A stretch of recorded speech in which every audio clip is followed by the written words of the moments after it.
I think yesterday when we went through this, we started with the left-hand side. Okay? Start with the left-hand side, went through it, multiplied by the conjugate of the denominator, and through some substitutions and that process of multiplying by conjugates, we came up with the fact that this left-hand side does, in fact, turn into secant u plus tangent u. Okay? I want to do it a different way, and I think we can maybe do this two different ways here to provide you maybe insight on how inside these little proofs, multiple ways of doing it. And in a lot of proofs, there's multiple ways of doing them.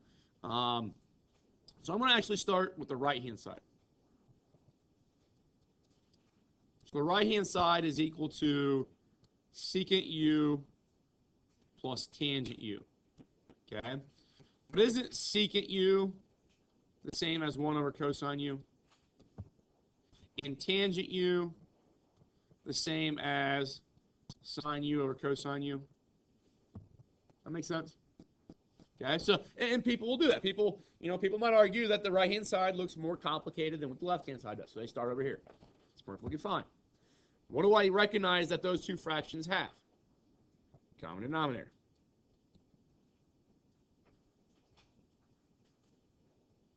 And I get that. Okay? Now, at this stage, I think there's two routes you could take. Okay? So, after we take the first one, we'll come back to this spot and see what the second option would have been. Okay? But at this stage, it's much like what we did yesterday.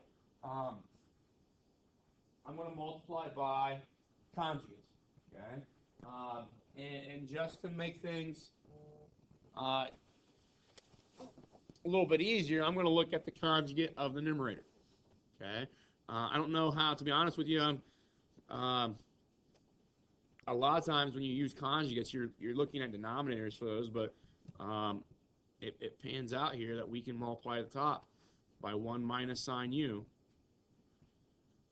over 1 minus sine u. And now what does the top multiply out to give me? 1 times 1 is 1. Sine u times negative sine u is negative sine squared. The bottom, I'm just going to, this happens a lot, and we talk about this in college algebra. When you're multiplying denominators a lot of times, especially when they're algebraic expressions, a lot of times maybe it doesn't make sense to actually rewrite this as cosine u minus cosine u sine u because of what we'll end up doing with cancellation here in a little bit. If you remember when we worked with rational functions, I think we talked about that with wholes and asymptotes. If I multiply stuff out, I might not see the whole or the asymptote or something I can cancel if I actually multiply this out. So I'm not going to multiply it out for this reason. If I change the top, what's the top actually going to equate to? Cosine squared. Okay? Which now, on the bottom, if I have that, do you see it that cosine u and one of the cosine u's up here and this cosine squared are going to cancel? Where if I want that to cancel, if I would have distributed this through, in order to see it they cancel, I have to undistribute that, right? I have to factor it back out. So I would do something and then undo it in the next step, and then it kind of doesn't make sense to do that. Okay?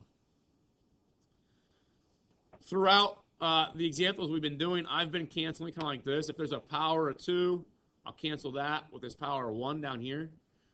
If you don't like that, by all means, or if it confuses you, know that cosine squared u is the same thing as this, right? And now do you see how that cancels 1 for 1? And you're left with then cosine u over 1 minus sine u. And what is that equal to? That is equal to your left-hand side. Okay? So we manipulated the right-hand side, and we show it to be the left-hand side. Okay? You good with that? All right. A second option,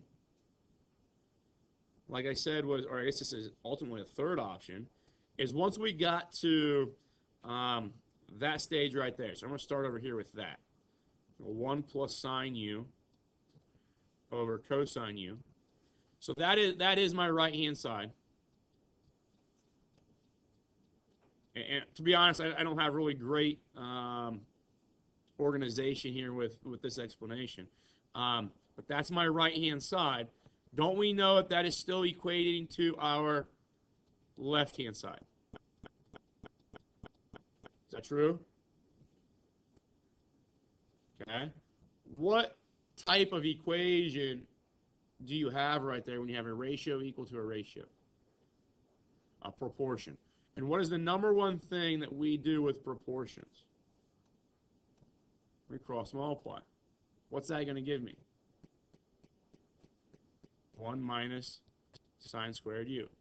What is that going to give me? Cosine squared u. Is that true? Yeah, we know, even if I want to go one step further, oh, that was terrible.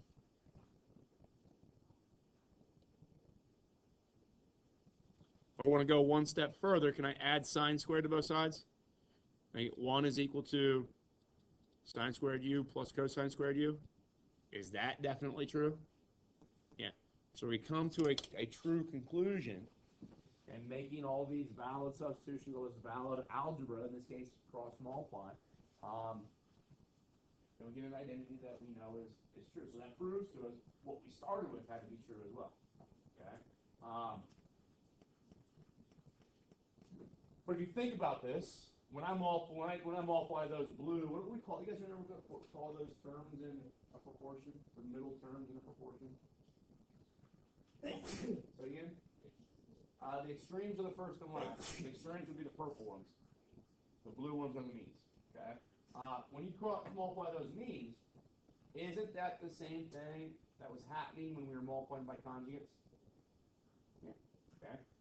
So even though maybe it's a different perspective, we're still doing the same algebra as we go through different routes. Okay. Does that make sense? Hopefully you see, and I haven't been assigning, a lot of real complex identities inside WebAssign because they don't really exist in the online platforms because there really are, because there might be, of the 20 of us that are in here, there might be 6 to 7 different routes that we could take that are still okay. Does that make sense? And you've seen some questions, and not necessarily with identities, but you've seen questions through WebAssign throughout the year where, they'll write something and they'll put a box, and they'll write a little bit more and they'll put a couple boxes, okay, and write a little bit more, some more boxes, and you fill in throughout the whole thing, right? So they're kind of guiding you on how to kind of work through a problem. Sometimes, that's a good thing that's kind of the approach that would have to be used for proving identities if we're going to use the online platforms. But that kind of pigeonholes you into one technique, right? Okay. And if you're not a student that sees it that way, if this technique forces you to change the left-hand side, but you see that changing the right-hand side for you would be simpler, you kind of get, I don't know, for lack of a better word, abused by that question, okay? Which I don't think is fair, okay? So with questions like this, when we're proving identities, for the most part, we're looking to do them by hand and not use the technology. And if you think about it, if they left it open as a free question where you're typing in your response, I could go back and grade that individually, or there could be coding in the background to grade your response. But there's so many different responses that could be put in that the coding for that doesn't make sense, okay? Or it doesn't logistically make sense to do it that way. That being said, within the next couple days, I'm going to start giving you some worksheets to work out, okay? When we do this stuff by hand on tests and quizzes, you're gonna have options, okay? Use the approach that makes the most sense to you, okay? So here's one that is a little bit different in regards to, I'm going to work with the left-hand side first. It looks, In regards to difficulty, I don't know that one is more difficult than the other. They're both fractions. Okay, they both have similar kind of components. So I'm just going to choose one. Start with the left-hand side, and I'll see if, as we work through, if it turns into the right-hand side. Okay.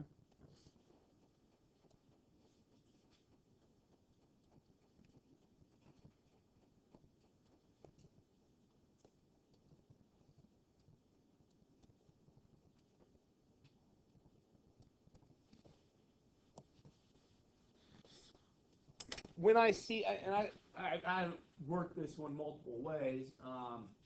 When I see this one, because it kind of compares to what we did in the last example, I don't know if multiplying by a conjugate of that numerator would benefit us in any way. But I see a sum divided by one term, okay? And that, in my mind, and hopefully you guys start to see this as well, gets us back to this idea here. If I had 2 plus 3 over 8, didn't that probably come from this? That makes sense? Now, sometimes it makes sense to take these expressions and work your way backwards like this. And the reason I know this one makes sense to do that is because I see this link between cosines, right? Okay. I don't know if this was, if they were different terms, like one was cosine and the other one was another trig ratio. I don't know if that's the best approach. But because they are the same, I am going to think that that's probably a pretty good idea to do.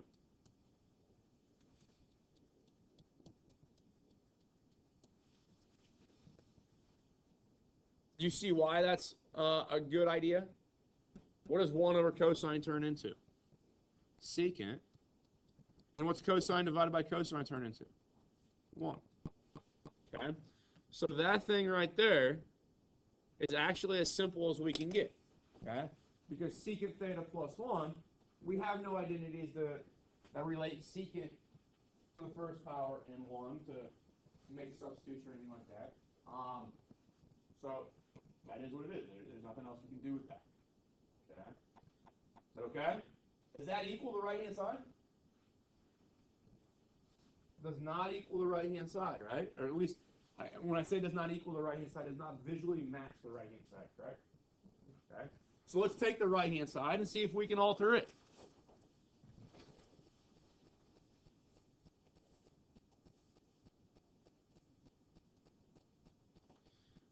And again, I'm not saying that this is the only way you can do this. There probably is other approaches here. Okay. But I see that bottom, secant theta minus 1. I see that top, which is tangent squared theta. And because I'm aware of my identity somewhat, hopefully we see at that top, it's probably what we want to substitute. Okay? Because what is tangent squared the same as?